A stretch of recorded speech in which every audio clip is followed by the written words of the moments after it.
অর্থাৎ যার কণামাত্র কৃপা লাভ করলে একজন মুখ অর্থাৎ বোবা ব্যক্তিও বাচালত্ব প্রাপ্ত হতে পারে এবং একজন পঙ্গু অর্থাৎ খোঁড়া ব্যক্তিও দুর্গম গিরি উল্লঙ্ঘন করার শক্তি অর্জন করতে পারে।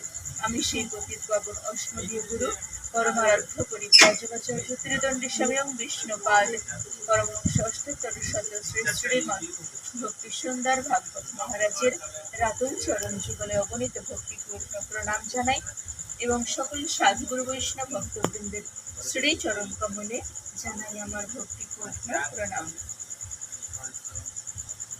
আজকের যে এই পবিত্র তিথিতে আমরা সবাই একটা মহৎ অনুষ্ঠান, একটা শুভ অনুষ্ঠান সম্পন্ন করলাম। তো এটা কিন্তু পরম সৌভাগ্যের বিষয়। আজকের এই তিথিটা যা তা নয়। আজকের এই তিথি কি জানেন? ভগবান শ্রী রামচন্দ্রের শুভ আবির্ভাব তিথি। জন্ম গ্রহণ, এই যে জন্মদিন বলা হয়, এটা সাধারণ মানুষদের ক্ষেত্রে বলা হয়, কিন্তু যখনই ভগবানের জন্ম হবে তখন সেটা জন্ম বললে হবে না, আবির্ভাব তিথি। যখন সাধুগুরু বৈষ্ণবের জন্মদিন হবে তখন তাকে বলা হয় কি, সেটা আবির্ভাব তিথি। আমাদের গুরু মহারাজের আবির্ভাব তিথি, ভগবান শ্রীকৃষ্ণের আবির্ভাব তিথি, এইরকম বলা হয়ে থাকে। তো আজকে ভগবান শ্রী রামচন্দ্রের আবির্ভাব তিথি। এবার জানতে হবে ভগবান শ্রী রামচন্দ্র কে। আজকে যার আবির্ভাব তিথিতে আমরা দুপুর পর্যন্ত উপবাস থেকেছি, একদম জল পর্যন্ত, ভক্তরা জল পর্যন্ত গ্রহণ করেননি। তারপর ভগবানকে ভোগ নিবেদন করে ভগবানের চরণে পুষ্পাঞ্জলি দিয়ে তারপর প্রসাদ পেয়েছি। তো এই যে ব্রত পালন করা হয় ভগবান শ্রী রামচন্দ্রের আবির্ভাব তিথি উপলক্ষে। তো ভগবান শ্রী রামচন্দ্র কে? তিনি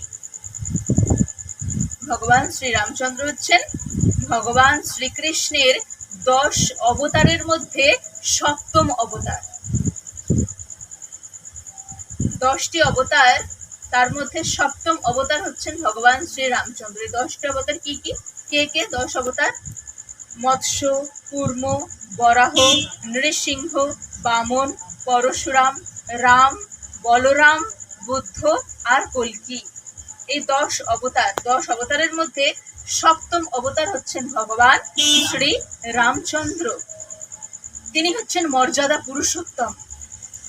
তিনি পিতৃসত্য পালনের জন্য বনবাসে গিয়েছিলেন। এটা হচ্ছে বাহ্যিক কারণ, এটা গৌণ কারণ, মুখ্য কারণ নয়।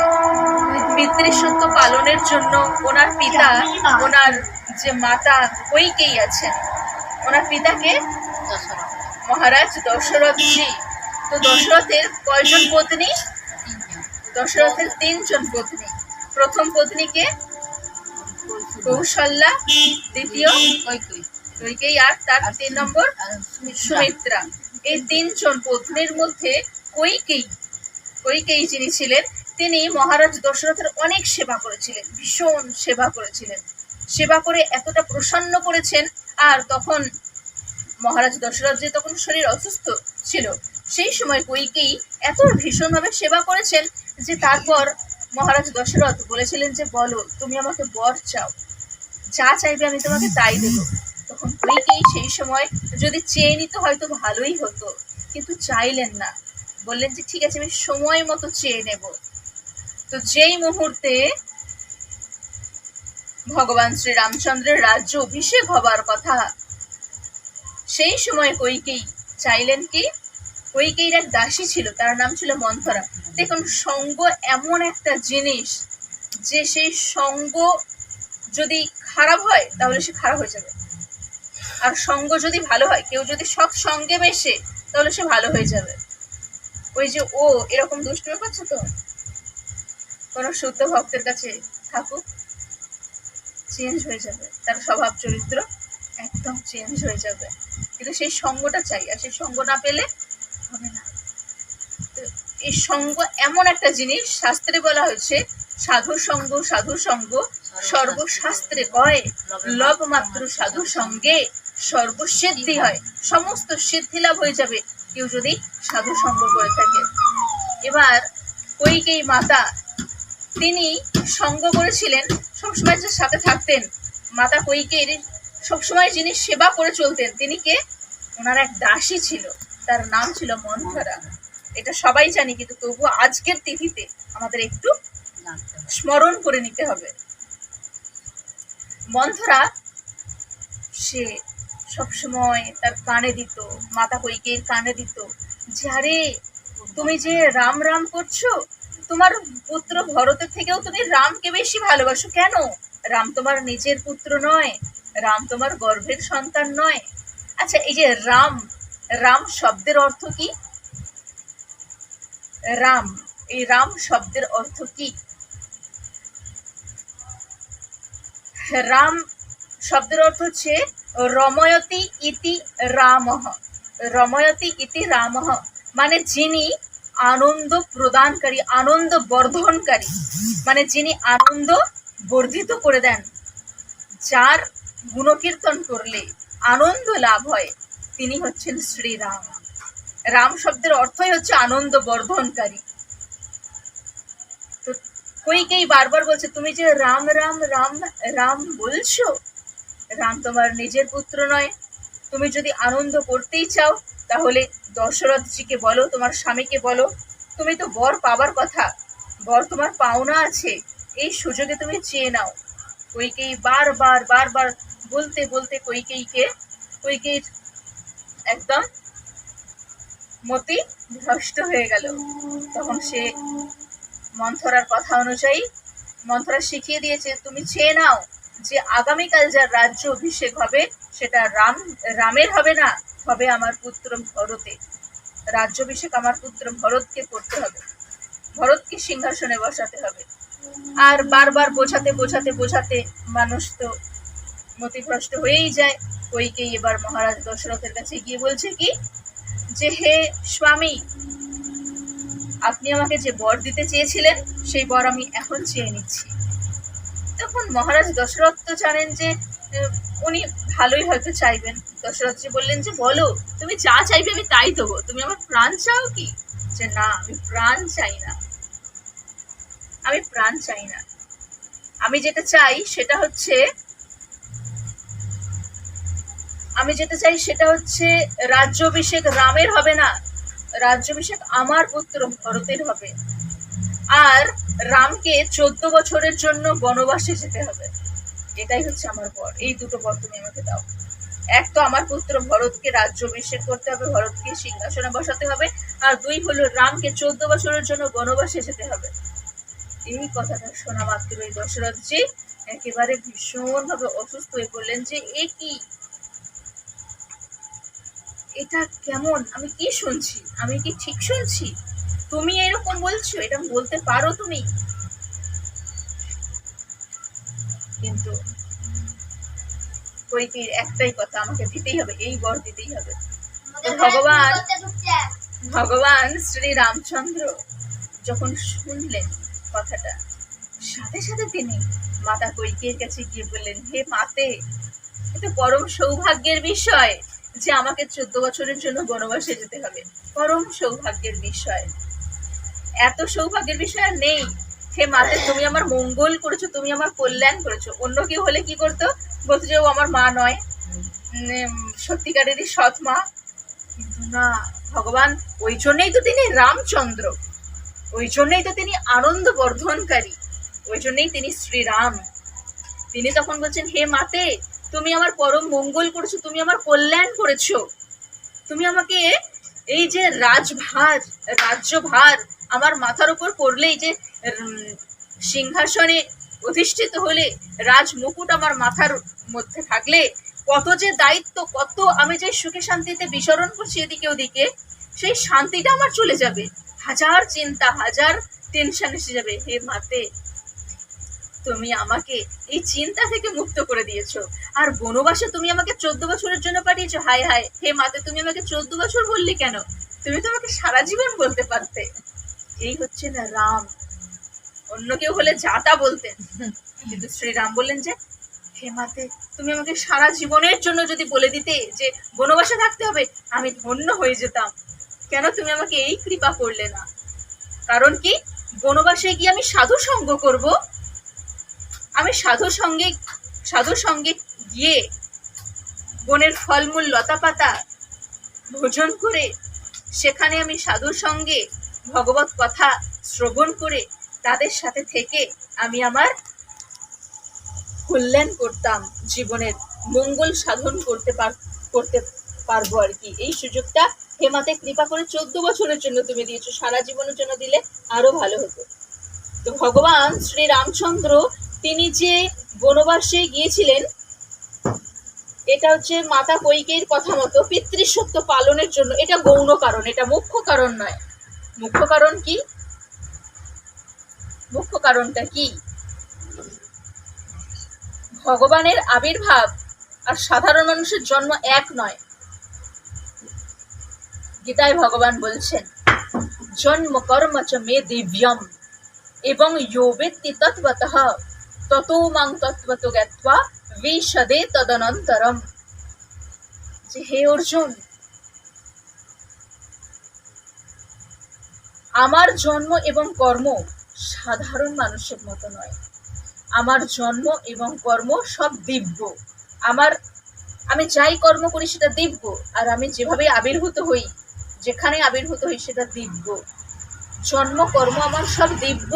আর এই দিব্য জন্ম কর্মকে যারা তত্ত্বভাবে জানতে পেরেছে, ত্যক্ত্বা দেহং পুনর্জন্ম নৈতি মামেতিষু অর্জুন, তারা দেহ পরিত্যাগ করার পর হে অর্জুন আর পুনরায় কখনো ফিরে আসে না দুঃখের পৃথিবীতে, তারা আমার পরম ধাম প্রাপ্ত হয়ে যায়।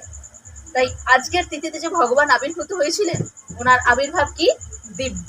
সাধারণ মানুষের জন্মের মতন ভগবানের জন্ম নয়, কর্ম নয়। এটা যারা জানতে পেরেছেন তারা ভগবত ধাম প্রাপ্ত হয়েছেন। এটাকে জানাই হচ্ছে মনুষ্য জীবনের উদ্দেশ্য। এই যে আমরা মানুষ আমরা ঘুরে বেড়াচ্ছি, বলছি কি আমরা খুব বড়াই করে বলি কি আমি মানুষ, আমি সবার থেকে শ্রেষ্ঠ জীব, আমি মানুষ। আসলে কি আমরা মানুষ হতে পেরেছি? কারণ প্রত্যেকটা মনুষ্য জীবনের একটা উদ্দেশ্য আছে, সেই উদ্দেশ্যটা আমরা জানি না। বলুন তো মনুষ্য জীবনের উদ্দেশ্য কি? আমরা যদি মনুষ্য জীবনের উদ্দেশ্য না জানলাম তাহলে আমরা কি করে বলবো যে আমরা মানুষ? আমাদের জীবনের উদ্দেশ্য কি? আমরা একটা জীবন পেয়েছি, মানুষের জীবন পেয়েছি। তো এই জীবনটার উদ্দেশ্য কি? সেই সম্পর্কে শ্রীমদ্ ভাগবতমে বর্ণিত হয়েছে যে কামস্যেন্দ্রিয় প্রীতির লাভ জীবে তো ইয়াবতা জীবস্য তত্ত্ব জিজ্ঞাসানার্থ ইয়শ্চেহ কর্মভি। অর্থাৎ মনুষ্য জীবনের উদ্দেশ্য ইন্দ্রিয় তৃপ্তির চেষ্টা নয়। আমার চোখে যা ভালো লাগছে আমাকে সেটাই পেতে হবে, আমার সেটা চাই, আমার মনে হচ্ছে আমার যেটা খেতে ইচ্ছে করছে আমার সেটা খেতে হবে, যেটা লাভ করতে ইচ্ছে হচ্ছে সেটা আমাকে লাভ করতে হবে। এটা মনুষ্য জীবনের উদ্দেশ্য নয়। ইন্দ্রিয় তৃপ্তির চেষ্টা করা মনুষ্য জীবনের উদ্দেশ্য নয়। আত্মাকে নির্মল রাখা এবং দেহকে পবিত্র রাখার বাসনাই করা উচিত। আর মনুষ্য জীবনের উদ্দেশ্য হচ্ছে ভগবত তত্ত্ব সম্বন্ধে অনুসন্ধান করা। যদি আমরা ভগবত তত্ত্ব সম্বন্ধে অনুসন্ধান করতে না পারি তাহলে আমরা মানুষ নয়। আর এই ভগবত তত্ত্ব হলেন কে? ভগবান শ্রীকৃষ্ণ। তাই ভগবান শ্রীকৃষ্ণকে জানলে সবকিছু জানা হয়ে যায়, ভগবান শ্রীকৃষ্ণকে লাভ করলে সবকিছু লাভ করা হয়ে যায়। আর ভগবান শ্রীকৃষ্ণেরই 10 অবতারের মধ্যে 7ম অবতার হচ্ছেন ভগবান শ্রী রামচন্দ্র, যিনি আজকের এই পবিত্র তিথিতে অবতীর্ণ হয়েছেন। কিসের জন্য? ভগবানের আবির্ভাবের 3টি কারণ রয়েছে, 3টি কারণ। আচ্ছা, আমি তো বললাম যে ভগবান শ্রী রামচন্দ্র বলছেন কি আমি বনে গিয়ে ঘুরতে পারবো, সাধু সঙ্গ করতে পারবো, সেখানে গিয়ে আমি সুখে শান্তিতে টেনশন মুক্ত ভাবে, টেনশন ফ্রি ভাবে আমি জীবনযাপন কাটাতে পারবো। কিন্তু আসল মুখ্য কারণটা কি? ভগবান শ্রী রামচন্দ্রের আবির্ভাবের আসল মুখ্য কারণটা কি? মুখ্য কারণটা হচ্ছে এটাই যে রাবণ, কুম্ভকর্ণ, এদেরকে সব বধ করতে হবে। এটা হচ্ছে মুখ্য কারণ। ভগবান শ্রী রামচন্দ্র যদি রাজ সিংহাসনে বসে থাকেন তাহলে ওদেরকে বধ করবে কে? সেই জন্য তিনি ছলে বলে কৌশলে তিনি এসেছেন।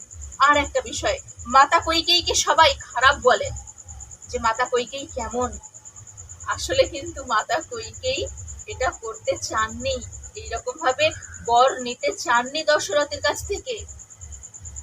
ভগবান শ্রী রামচন্দ্র তিনি নিজেই মাতা কইকেয়ীর কাছে গিয়ে বলেছিলেন যে হে মাতে, তুমি আমাকে খুব ভালোবাসো, তো আমার জন্য একটা কাজ করতে হবে। মাতা কইকেয়ী বললেন যে হে রাম, তুমি আমার প্রাণের থেকেও প্রিয়, তোমাকে আমি কিভাবে ভালোবাসি সেটা আমি বলে বোঝাতে পারবো না, তুমি যা বলবে আমি তাই করবো, বলো কি করতে হবে। তখন ভগবান শ্রী রামচন্দ্র বললেন যে হে মা, আমি যে কাজটা তোমাকে করতে বলবো সেই কাজটা যদি তুমি করো, লোক তোমাকে লাঞ্ছনা দেবে, অপবাদ দেবে, তোমাকে কলঙ্কিনী বলবে, তোমার নাম কেউ শুনতে চাইবে না, এতটাই তোমাকে সবাই খারাপ ভাববে। কইকেয়ী বললেন কি যে হে রাম, আমি সমস্ত লাঞ্ছনা, অপবাদ, দুর্নাম সবকিছু আমি নিতে রাজি আছি তোমার জন্য, বলো আমাকে কি করতে হবে। তখন ভগবান শ্রী রামচন্দ্র বলেছিলেন যে পিতাশ্রীর কাছ থেকে তুমি দুটো বর পাও, সেই দুটো বর তুমি চেয়ে নাও। আমি যদি রাজ সিংহাসনে বসে পড়ি তাহলে আমার অনেক কার্য বাকি আছে, সেই সমস্ত কার্য আমি করতে পারবো না, আমাকে সবকিছু সারতে হবে, যে জন্য আমার অবতার হয়েছে এই পৃথিবীতে ধরাধামে, সেই কার্য আমাকে সম্পন্ন করতে হবে।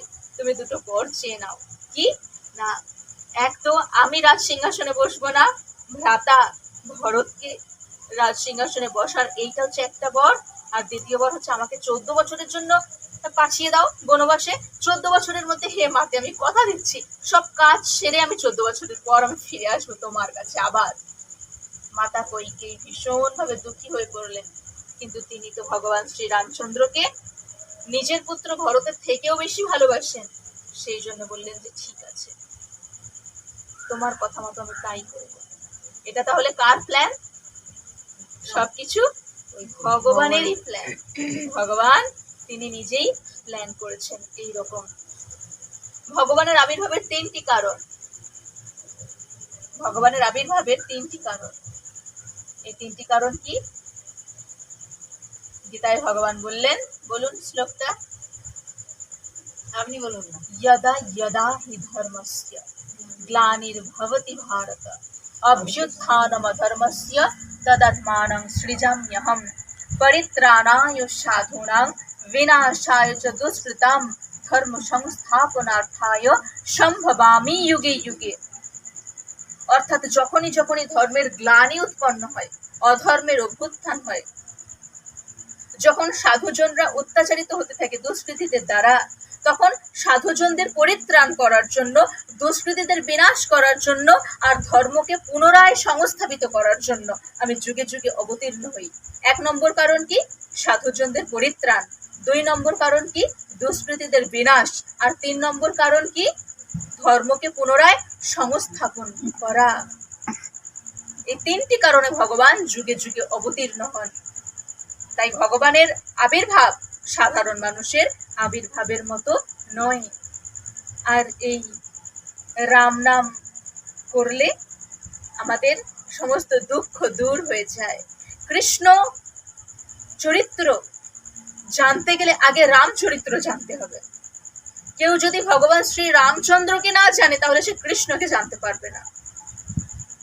ভগবান শ্রীকৃষ্ণের যত গোপিনীরা ছিল তারা সবাই কে ছিলেন? দেখুন, চরিত্র যদি গঠন করতে হয় তাহলে ভগবান শ্রী রামচন্দ্রের মতো চরিত্র গঠন করতে হবে, ভগবান শ্রী রামচন্দ্রের মতো হতে হবে, আর ভগবান শ্রীকৃষ্ণ যে কথা বলেছেন সেটা পালন করতে হবে। ভগবান শ্রী রামচন্দ্র যেমন ছিলেন তেমন আমাদের হতে হবে, আর ভগবান শ্রীকৃষ্ণ যেটা বলেছেন সেটা আমাদের পালন করতে হবে। ভগবান শ্রী রামচন্দ্র কেমন? তিনি দেখুন দণ্ডকারণ্যে ও কিছু করবে না, সব জানে, ও আমাদের থেকে বুদ্ধিমান, ও হাত দেবে না পাখায়। চুপ করো। ভগবান শ্রী রামচন্দ্র কেমন? ভগবান শ্রী রামচন্দ্র এত সুন্দর দেখতে, এত সুন্দর দেখতে, যে দণ্ডকারণ্যের 60,000 মুনি ঋষিরা, দণ্ডকারণ্যের 60,000 মুনি ঋষিরা সবাই ভগবান শ্রী রামচন্দ্রের রূপ দেখে মুগ্ধ। সকল পুরুষরাই, মুনি ঋষিগণ সব পুরুষ, কিন্তু ভগবান শ্রী রামচন্দ্রকে দেখে ভগবান শ্রী রামচন্দ্রের কাছে প্রার্থনা করছেন যে হে স্বামী, আমরা আপনাকে পতিরূপে লাভ করতে চাই। তাহলে ভগবান শ্রী রামচন্দ্র কতটা সুন্দর দেখতে। অনেক দীর্ঘ বছর ধরে তপস্যা করে চলেছেন। ভগবান শ্রী রামচন্দ্র বললেন যে এই যুগে তো সম্ভব নয়, এই যুগে সম্ভব নয়, এই যুগে আমি মর্যাদা পুরুষোত্তম, এই যুগে আমি মর্যাদা পুরুষোত্তম, এই যুগে এটা সম্ভব নয়। এই যুগে আমার একজনই পত্নী থাকবে, সীতা দেবী। আর আমি কাউকে পত্নী হিসাবে গ্রহণ করতে পারবো না, একজনই আমার পত্নী থাকবে। কিন্তু তখন মুনি ঋষিগণ কাঁদছেন যে তাহলে আমার কি হবে, আমার তাহলে কি, আমাদের কি হবে, আমরা যে এত তপস্যা করছি আপনাকে লাভ করার জন্য। ভগবান শ্রী রামচন্দ্র তখন বলেছিলেন যে সকলের মনের ইচ্ছা পূর্ণ হবে এর পরের যুগে, তারপর যুগে যখন আমি লীলা করব তখন সবার মনের ইচ্ছা পূর্ণ করে দেব। আর সেই জন্য